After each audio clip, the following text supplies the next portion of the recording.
Nick, at forward, which player do you like over $6,000?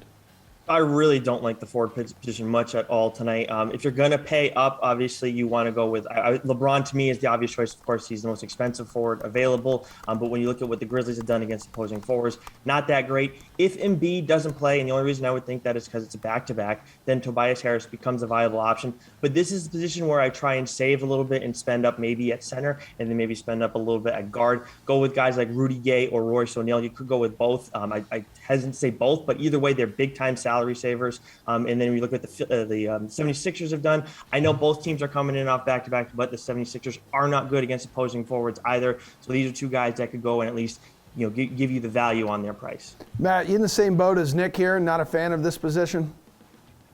Yeah, although if Embiid does sit also, and I do think that that's a real possibility, then Tobias Harris does look very appealing. So I totally agree there. I think the guy that most people are going to play here is Dillon Brooks. He definitely takes on a much larger role with Ja Morant out, but Brooks is someone who can pick up a lot of fouls really quickly because he's someone who's generally tasked with guarding the opponent's best player. Last night, that was Luka Doncic. He got in a little foul trouble. Tonight, that's probably LeBron. So I think some other Memphis guys may be saving some money. There's John Conchar, who's guard forward eligible, 3,500. I think this is the position where you just play someone way off the board, unless we get some news, because then things could change. Maybe you get Tobias Harris, looks really good.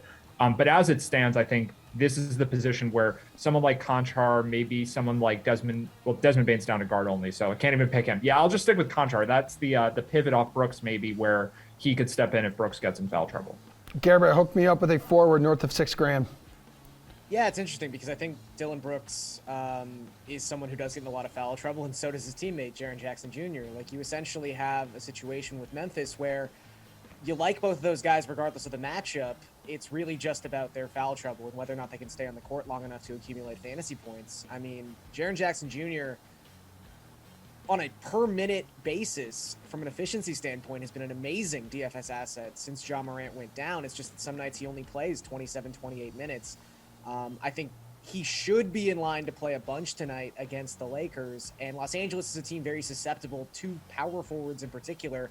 They've given up the second most opponent points in the paint per game so far this season. So I think Jackson could be in line for a pretty big night if he's able to stay on the court. He's gone over 40 DraftKings points in 3 of his last 5 games. It's just about whether or not he's actually able to play 35 minutes. But I like his price point, and I like his potential at $7K.